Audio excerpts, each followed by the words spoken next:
Hello everybody and welcome to the Forrest and Company webinar, Get More for Your Money. Discover the untapped power of managers of managers. My name is Michael Clark. I'm the Director of Business Development here at Forrest and Company, and I will not only be your moderator today, I will also be your presenter. A bit of a programming note, Tony Welsh, our EVP Consulting and Design, has come down with the flu quite nastily. We did drag him into the office this morning and we did try a little sound check with him, and my God, it sounded like we had a zombie on the show. So I am stepping up to take care of this presentation. So hopefully that doesn't mean all those people who have signed up are going to drop off, because I promise you, you will get value. I'm not just the second string here. I prefer to think of myself as the rookie coming off the bench at the last moment in order to save the day. In any event, with me today actually is going to be my colleague Angela Pampano, who's going to be monitoring the tech for us. So Angela, can you say hello, please? Hello, welcome. And so Angela is going to be jumping in from time to time, or maybe just adding some sound effects when she feels it's appropriate. Okay. First of all, some housekeeping as per usual. Just to let you know, this webinar will be 45 minutes long, including a few minutes for Q&A on the far end. I have muted everyone's mic so that we're not talking over top of each other. But please do send me your questions via the questions dialog box in your GoToWebinar interface. Angela will monitor them, compile them, and when it comes to Q&A, she'll pass them on to me. Finally, to all registered attendees, I will forward you a copy of Tony's deck, and also, once it's posted, a link to the recording of the webinar on the Forest Fire YouTube channel. So it is with great pleasure that I pass the mic to myself. Well, thank you, Michael. And so let's go to the lead slide here. Getting more for your money. Discover the untapped power of managers of managers. And let's get started. Okay, managers of managers. What does that mean? Why is it different from managing just about anyone? During this webinar, we're going to look at the potential role that a manager of managers can play to make your organization more effective, more efficient, and more trusting. The role can ease conflict, it can help to engage employees, and it can ensure that your organization is truly a great place to work. The greatest gift that we have here is that your managers of managers are already in place. You're already paying them. So without any extra money, you're going to just unleash a certain level of potential that you wouldn't otherwise have had. You just have to ask them to do some things differently, and believe me, the organization will feel the lift, feel the difference almost immediately. So managers of managers. So let's step back for a second. There are two common roles for managers. One is a manager of direct reports, which is overseeing the output of their direct reports. This applies to essentially any manager of people at any level in the organization. Secondly, the second common role is managers of managers. These are instances where managers are ensuring that their DRs, who are managers, are overseeing the output of their direct reports. Now that means every manager of managers. So if you've got in front of you an org chart, or if you've got one in your head, you can start kind of laying out the paths for that. But not to worry, we have an org chart coming up that'll make more sense of this. And introducing the role of MoR, I'm sure you already know this, but for those who don't, manager once removed, also MoR is the abbreviation. A little bit further on, we'll get some clarity on it, but if MoR is the abbreviation of manager once removed, then direct report once removed is a DROR. And believe me, this hierarchy thing is a challenge, but we will get through this, I promise you. So a manager needs to be able to lead their team just as any manager would, but a manager of managers also needs to coach, support, and lead the people whose main job is to manage other people's output. Managers of people. There are 4 areas of what we call managerial accountabilities that are specific to managers of people. So this is everybody, right? Everyone who is a manager of people. First is direct report output and working behaviors. Every manager is accountable for the output and working behaviors of their DRs, the direct reports. That's a pretty big concept, and we're not going to go down that path today, but I'd invite you to think about that every manager is accountable for the output and working behaviors of their own DRs. In other words, there's nowhere to hide. You are accountable for your staff. Secondly is to lead your team. Every manager is accountable to leading their team to the successful outcome of objectives. And that involves the role of leadership as well as management. Thirdly, building a team of increasingly capable direct reports. Sorry for the typo. Building a team of increasingly capable direct reports. In other words, as a manager, you are accountable for ensuring that your direct reports don't stay static in their ability, and however you define ability, but that they're growing in capability all the time. And finally, every manager is accountable for continuous improvement. So this is the products, the processes, the people, everything that your team touches, you should always be thinking about how to improve it to the next level, to increase efficiency and effectiveness. Now, let's drop that into the context of something that we believe here at Forrest. We believe that management systems should be viewed in 3 levels and not just 2. In other words, there is, let's say, yourself, but then there is your manager, and then there are the direct reports that report to you directly. That makes sense.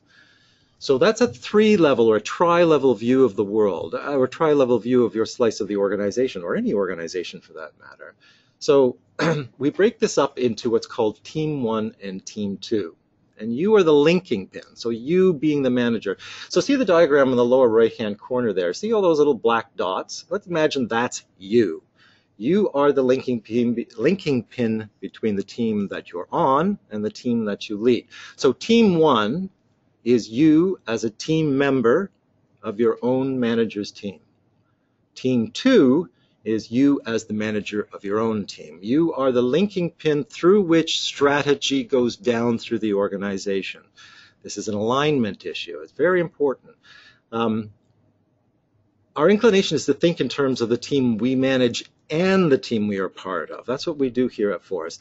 We like to think of both these elements and the synergies that can emerge. If you can get your head around that tri-level and hold it as a single team concept, a tri-level team concept, there's all sorts of synergies that we're going to talk about today that pop out that will help efficiency, effectiveness, and trust in your organization. In order to more clearly outline that relationship between Team 1 and Team 2, we talk about the live model or the live model, depending on what you want to call it. I've heard it used both, and both are valid.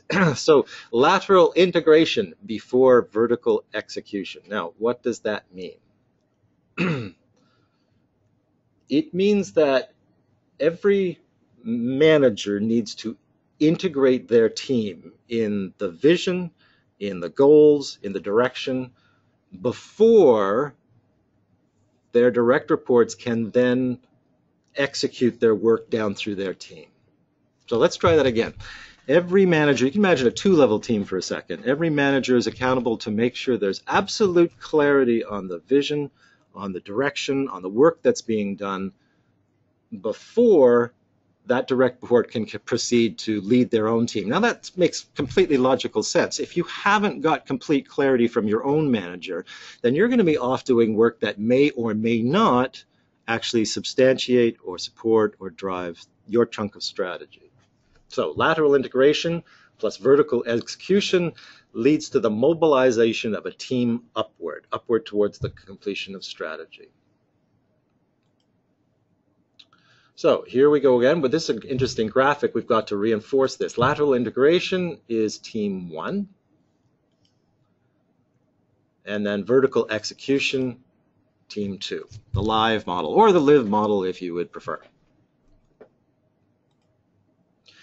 Now, here we're going to talk a little bit more about that tri-level and how we imagine it's all going to fit together and what can happen if it goes wrong. Again, underpinning the importance of the manager once removed and the manager in the building of a united tri-level team. So integration and execution. So let's look at this. We're imagining this triangle as a 3-level team, and there is the top of the triangle up there. That's the MoR. In the middle here, we have, let's call it the manager team, the manager level. If the manager once removed at the top, the manager is the next level down. Now, when work is going well, when the work of the extended team is being executed well, all of the effort of the front line down there is being directed towards the manager's goals. The manager is integrated with their manager, being the MoR, and so everything is aligned and things are moving forward as effectively and efficiently as possible. Now, here are a couple of examples where things go a little bit off the rails. First of all, we've got here a collection of direct reports that are all working towards a manager's goal, vision, strategy. They're working out their chunk of work. But what happens is sometimes the manager becomes disconnected from the manager once removed. In other words, they're on a breakaway somewhere, or they didn't hear what the MoR was actually talking about as far as clarity, what the strategy is concerned. So this is an instance where the team is doing the work assigned by the manager, but the manager has not been laterally integrated into the plan of his or her manager. So in effect, what's happening, the work is not supporting the strategy and the system breaks down. What about another instance? Here we've got a collection of direct reports, or direct reports once removed, if you look at it from the perspective of the manager once removed, who are not integrated or integrated with their own manager. So they've got specific direct reports that are off doing some work, or off chasing something, they're doing somebody else's work. And this is an example of a team not doing the right work, although the manager has been integrated into the plan. They're just not monitoring well, or they're not delegating well. And when that happens, again, you're firing with a couple of cylinders short here, because there's not that synergy, that alignment of energy that goes up from the direct reports once removed to the managers, to the manager once removed. And there we go. That's what it's supposed to look like. Okay, here we go. A nice, big, fat, juicy slice of hierarchy. What we're going to do here is to actually get down to the nuts and bolts of how things actually work. So as we know, the term, the CEO is at the top of the house. In this particular instance, we've given her 2 direct reports, and then we've given each of those 2 direct reports, and so on down to the front line. So here's the hypothetical organizational structure. Okay, where is find an MoR? So in this instance, we've got a CEO and a vice president. There's a manager and direct report relationship. And as you'd imagine, down to the director level, that's a manager once removed, DR once removed, or DROR. There's a DROR relationship there. Now, that can happen. That relationship can happen at any level of the organization, that tri-level. So here's a test. Here's a test for you all. So I hope you've got a pen and piece of paper there. How many managers of people are there in this org chart? So while you're working on that, I'm going to talk about what happens above the CEO. What is above the CEO? Well, the board of directors is above the CEO. So theoretically, and it gets a bit shaky up here, the manager once removed of your vice presidential level is the board of directors. And we'll reinforce that idea when we start to talk about talent management in a few minutes. This gets a bit slippy here and there, but nonetheless, the fact of the matter is that everybody's got a manager once removed. Okay, so if you had guessed that there are 15 managers of managers on our org chart right there, then you would be right. As you can see that everybody's a manager with the exception of that front line. Now, here's the second trick question. How many managers once removed are there? Now, while you're jotting that down, let me just bring the mouse in here to sort of talk about the fact that we have a tri-level here from CEO down to director level. We have a tri-level here, vice president down to the manager level. we have a tri-level here from down to the front line, and that can happen at any point in the organization. And the rules for being a manager once removed are always the same regardless of the level. Bit of an exception for the board, but for the most part it's true. Okay, so if you guessed that there were 7 manager once removed in there, well, give yourself a prize. Sorry, I can't, but I'm sure you can find a way. There, sound effect, that's brilliant. Okay, now for the purposes of the rest of the show today, what we're going to do is we're going to identify a specific little slice of an organization, a tri-level slice. So here we go. There's the slice, and we're going to copy that and paste it over to a new slide. So here we go. We've got that manager once removed, 2 managers, direct reports underneath them, and we know about the relationship between a manager once removed and a DR once removed.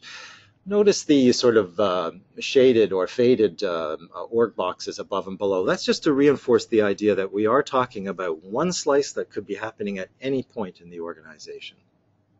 Now, I'm tired of talking about managers and direct reports, so I'm going to personalize this a little bit. So here we go. We've got Xander and Yvonne report to the manager once removed. Diego and Alice report to Xander, and Bob and Chandra report to Yvonne.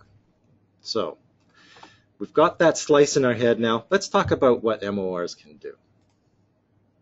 First of all, cross-functional role relations. In the intro, we talked about the fact that the manager once removed can be a person that can help teams navigate through conflict.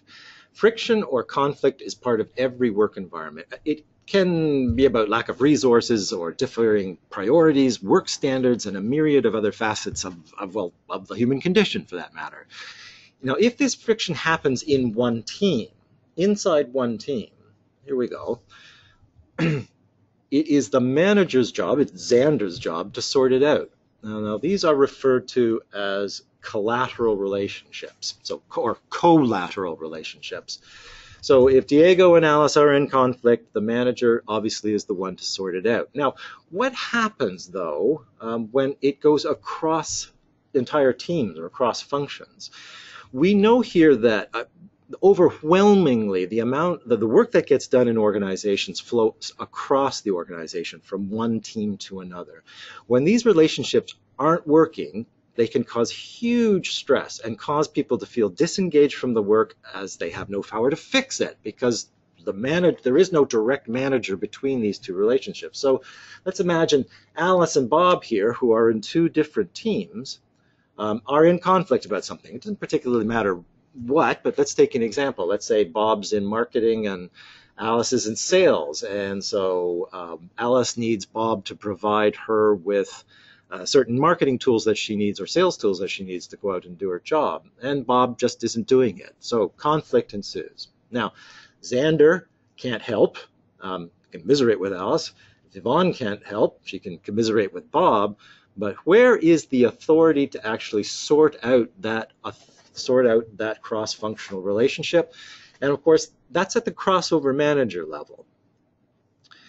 So if the issue is outside the scope of any one specific manager, in this case Xander and Yvonne, these are known as handoff or transition situations, where sorting them out becomes the work of the manager once removed. So let's just clarify. Here's a lateral as versus a collateral relationship, also known as a cross-functional relations. It's CFRR.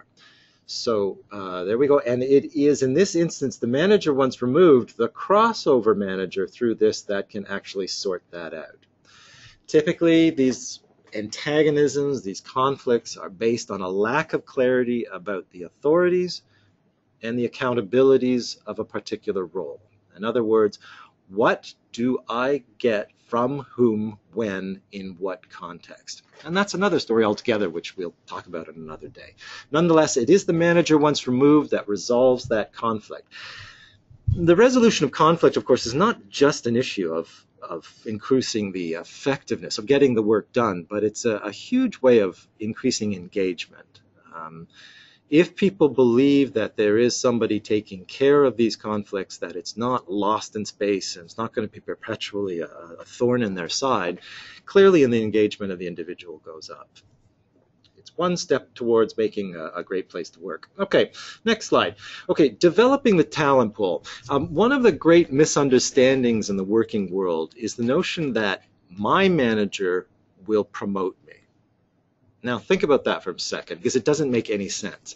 It's always going to be your manager's manager who approves any promotion. Your manager may give her manager her best advice that you're ready for promotion, but it's going to be your manager once removed who's going to be the person to actually say, tap this person for the role. So in other words, you don't ever replace yourself, because you're actually thinking about it, you're inviting a new person into the team, and it's your manager who decides whether that person should come in or not. So we suggest that you, with this realization in mind, have the MORs in your organization take accountability for the talent pool. Now we define talent pool by those individuals, those roles that are 2 levels below. They are in a much better place. The manager, once removed, are in a much better place to determine where someone might fit in and how they might fit in with their own personal objectives. Now this has to do just literally because of the fact that they're higher up in the organization. They have a higher purview. If they're doing their job, their time span is much greater than yours. And so they've got the perspective to look down 2 levels to pick someone out as potential or to pick someone out who's in need of development.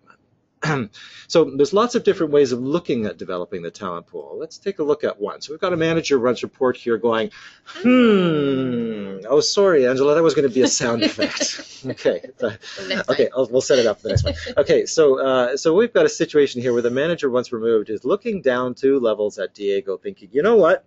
I can tap Diego to replace Xander if it's time for Xander to move on. It's just some things that and what I'm going to do is I'm going to mentor Diego that way. I'm going to talk to Diego about what his goals are and how he sees his place in the organization. I'm going to see if he's going to be interested in taking in Xander's job. If he moves up, is there actually some interest, or is Diego as happy as a clam right where he is right now? Nonetheless, that's a conversation that needs to happen. It's a mentoring conversation. Now, what about a different perspective? So here we have sound effect. Thank you. Here we have the manager once removed looking down to Alice 2 levels below thinking, wait a second, I think it's time for Alice to move over to another team. A lateral move, not a promotion or a demotion, but a lateral move because I've got big plans for Alice. I think she's going to go somewhere, so I want her to get some exposure to another one of my teams. It could actually be even more realistic than that, is that Yvonne suddenly needs a lot of extra support. The roles, the part of strategy that Xander and Yvonne are executing has changed, and so Alice needs to move over in order to handle the workload. Thirdly, and we got a sound effect there. That's great. Thirdly, this is an instance where Chandra, who is in a completely different team altogether, he's actually thinking, wait a second, the MOR is thinking, wait a second, I think Chandra could move up to Xander's level if needed at some point. Again, though, that's a conversation, a mentoring conversation with Chandra. Are you interested? Do you actually have the motivation to take Xander's job if it was available? And checking with Xander about, well, what are your aspirations in the organization? Where do you want to go? What's your long-term goal? It's getting to know your direct reports once removed. Find out what they're interested in. If you take on the role of developing the talent at this level, 2 levels below you, it's something you're going to have to do. You can't just rely on what you're hearing from your direct report managers, from Xander and Yvonne. You have to rely on your own exposure to them as well. It's not that Xander and Yvonne are going to mislead you or anything. You just face-to-face, it gives you some more context. Now, here's an interesting one. We have to remember that the manager once removed is also part of a team. So from time to time, Hey there, got a minute? Thank you, Angela. From time to time, the manager, once removed, is going to go next over to one of her peers to actually say, well, who have you got that's interested in moving around? And then I've got Diego here who, you know what, I think might have a great role in your organization. So there is some cross-functional discussion about that as well. Of course, in the end, it will have to be decided between the two of you, and if there is a disagreement about that, then, just as we showed before, it goes up a level to the crossover manager to decide. And that would be that shaded box in the upper right-hand corner. Okay. The managers, once removed, should always engage in the conversations with their manager as to who needs what and what potential they show. This is part of that mentoring conversation, not just with your DRORs, but with your manager direct reports as well. Get to know people, and you imagine what this looks like as far as an engagement process is concerned. That means that you're coming down and having conversations with those people 2 levels below you, helping to inculcate them with the context, with the vision of the extended team. A great way to improve engagement. Now, that said, you have to be very careful in these instances when you're conducting those conversations that you are not undercutting the authority of Xander and Yvonne. You have to use your judgment and discretion here. What is it that you can talk about? You know, as an accountable manager, that the only people that a direct report are accountable to is their own manager. So, and this is an instance where you're coming down and you're having those casual conversations, not giving orders, that you are using your judgment and discretion to make sure that the relationship between your direct report once removed and the direct report once removed's manager stay tight, and they have that direct report manager relationship. Okay, so developing the talent pool. Now, appeals. There's another element of conflict. It's not just what comes across organizations or within teams. Let's face it, there are going to be instances where there is tension between a direct report and a manager. Okay, happens all the time. Yes. It's part of a manager's job. In this instance, it's part of Xander's job to reduce that tension, find out what's going on with Diego. And that involves feedback mechanisms, that involves coaching. But if Diego senses that there is a chronic difficulty with Xander, then Diego has the authority to appeal the decision up to his manager once removed. Now, that's a pretty novel concept. And it does look an awful lot like you're cutting the legs out of underneath Xander. But as long as Xander understands that this is part of the process, this is part of the system, then the escalation of Diego to the manager once removed is just understood to be a mechanism that happens. Now, 2 things have to happen for this to work properly. One, the first thing the manager once removed says to Diego is, have you discussed with your manager? If that hasn't happened, then there has been a complete breakdown, and that at that point, Xander's going to need some coaching on how to handle these things, not just Diego. So have you asked your manager? If Diego says no, he hasn't, then the MoR says go right back and talk to Xander. Tell him you're going to escalate to me with you've got in chronic difficulty. And then once actually Diego comments and comes up and talks to you about the chronic difficulty, all you are obliged to do in the moment is to thank them for your thoughts. Far side of that, you can have talks with Xander or not. This is one of those judgment and discretion issues. You, as the head of the tri-level team, needs to understand or needs to think through what the impact of this and then subsequently what your reaction is going to be. So this relationship, this ability to appeal is a safety valve, a vertical safety valve, where they are open for appeals from their DRORs, and this allows for fair adjudication of issues before they completely destroy the linkage between the direct report, in this case Diego, and Xander, his boss. You've got to be very careful, as I mentioned. You've got to be very careful about undermining authority here, but it's definitely a valuable tool. Can you imagine if you're in a situation where you feel you're in chronic difficulty with your manager for whatever reason, and it's just not getting resolved. Are you going to be engaged? Are you going to be giving it your all? Are you going to be bringing your best game? Are you going to be trolling the help wanted ads, logging onto the various sites looking for jobs? Of course you are. So this is an opportunity, another building talent opportunity actually, for the MoR. Now, the most important role of a manager once removed is managing their own managers. In other words, holding them to account for managing well. So like any manager of people, MORs need to monitor the work of their direct reports. So Xander and Yvonne here, the direct reports of the MOR, well, you monitor them, whether closely or distantly. That depends on your relationship with them. That depends on how you feel Xander and Yvonne are executing their accountabilities. And of course, like any manager, it's up to you to hold their feet to the fire. That's just the way it is. There's some reason why you get paid the big bucks. And a manager, that's because you're actually making sure people get the work done. Now, if you're a manager once removed, though, there's another accountability that goes on here. You must ensure that managers develop the skills they need and will need to do the work of managing people. So that looks like coaching and training.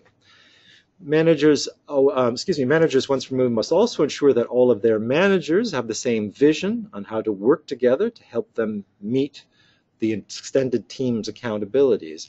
And this is done typically just through setting context. Finally, managers once removed need to monitor the managers to ensure that they are building an increasingly capable team of direct reports once removed, in the looking at from the MOR perspective. And that's monitoring and then coaching as needed.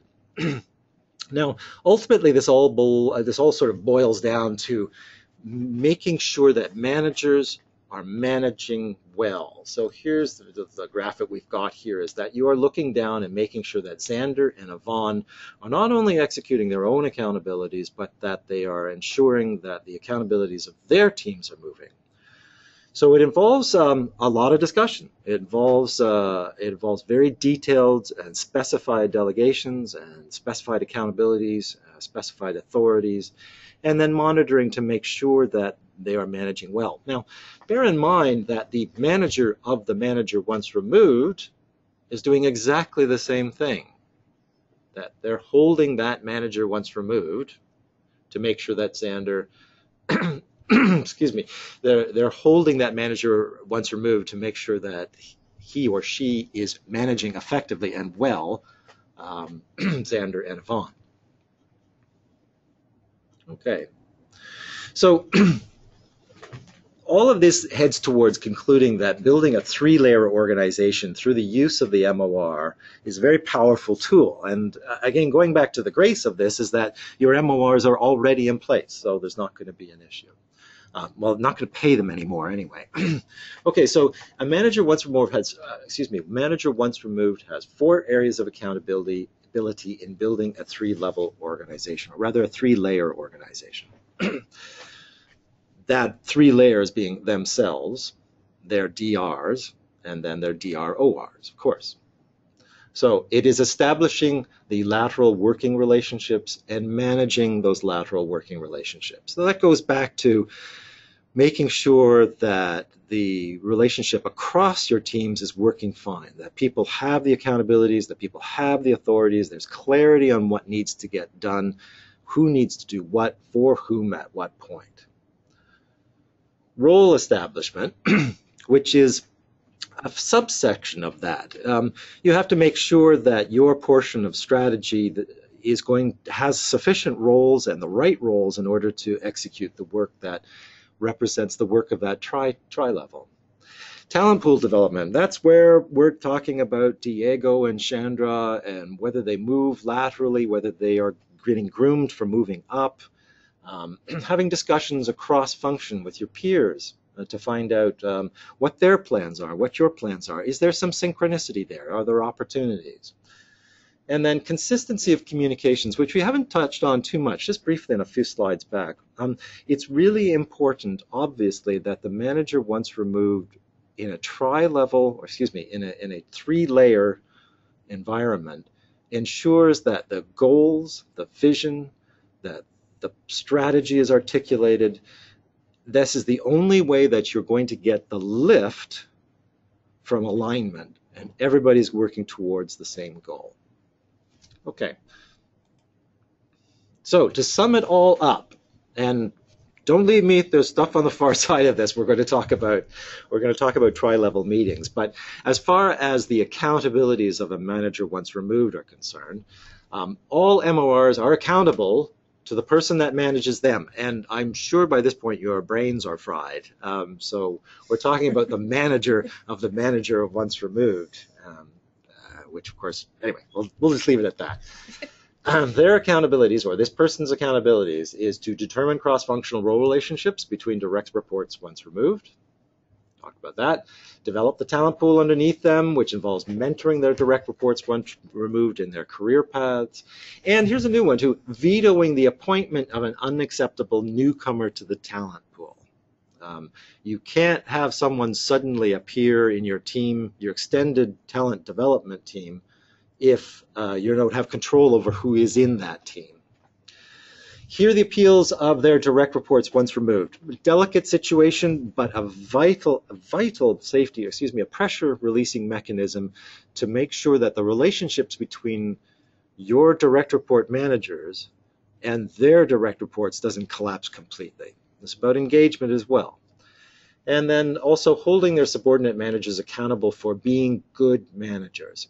And it's in that context that you make sure that they share an integrated vision, an integrated methodology of communications, a tone of communications, so that everybody knows that this is the way we show up. This is the way we're going to work together. Now, there is something we've been using here at Forrest for actually quite some years now. It's a very cool thing called a tri-level meeting. It's an opportunity for organizations in real time to exercise the authorities and the accountabilities, not only of managers, but of managers once removed. So let's set this up. Here's another way of looking at hierarchy. Here's your manager once removed. Here are your direct reports to the manager once removed. And then finally, here are your direct reports once removed from your manager once removed. So that's the entire tri-level team. Let's imagine you've got all those levels in the room at the same time. Now, what can we get out of that? All sorts of things, because this opportunity is a real-time opportunity for the manager once removed to exercise all of those accountabilities, including cross-functional role relationships, including talent development, mentoring people, checking out how people are behaving with each other. It has to do, I'd hope an appeal wouldn't happen in the middle of a tri-level meeting, but you could probably see where one might be coming up. And also setting context here, setting context for all three levels. This is how we're going to show up. This is the vision. This is the work that we need to do.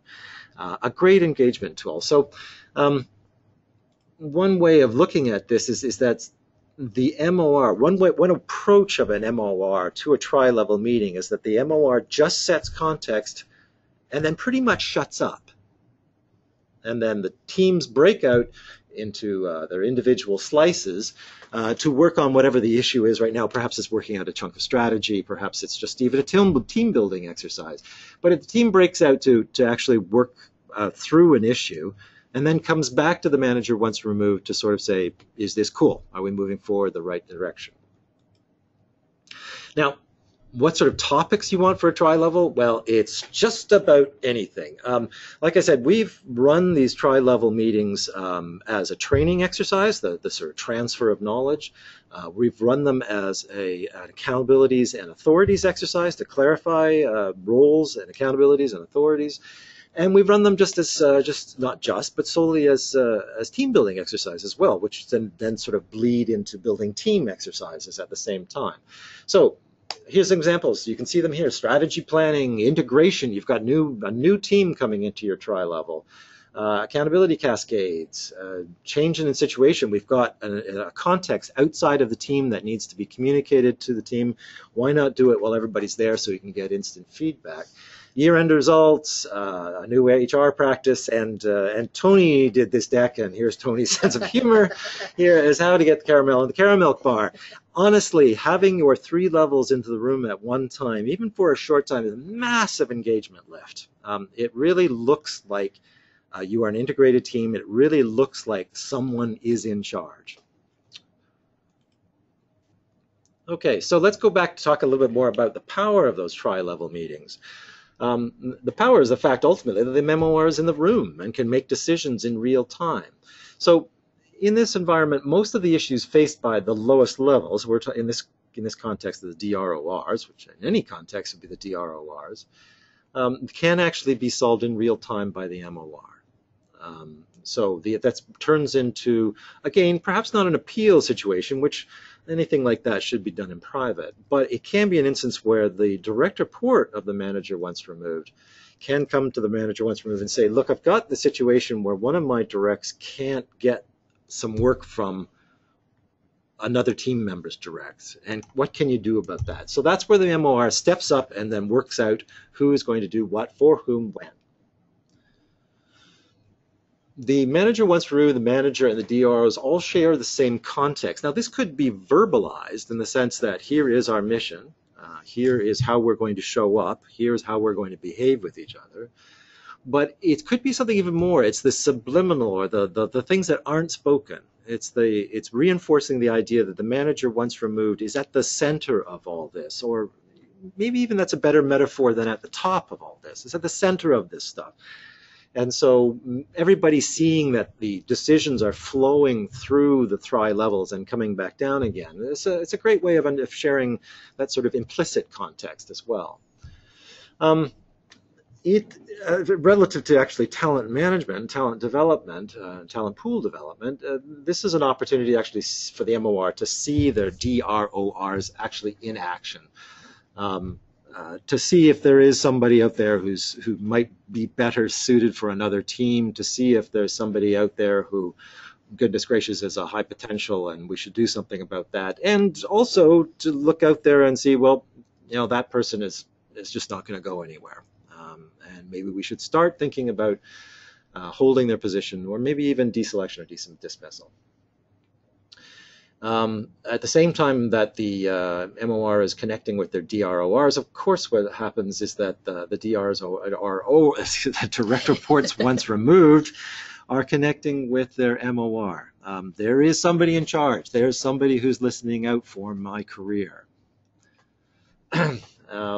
Finally, it improves lateral integration. I mean, obviously, this is an instance where you can, again, deal in real time with hiccups that have to do with getting work done. And it is always the hiccups. In our experience at Forrest, was 70% of work actually gets done across the organization, not down the organization. This is one of those great opportunities to actually leverage the fact that we're all there and we can all make the decision together, understanding, of course, that the manager once removed is ultimately accountable for everything in their team, their extended team. Okay, so the 3-level team building. So well, this is done in a tri-level. What is the 3-level team building? This involves the manager once removed meeting with your direct reports and your direct reports once removed as often as is necessary to set the context for the entire team. What are we doing? How are we doing it? How are we going to show up? How are we behaving with each other? And whether you do that in a tri-level or whether it's management once removed by walking around, in either event, you have to get out there as an MoR and actually talk to people and get to know them.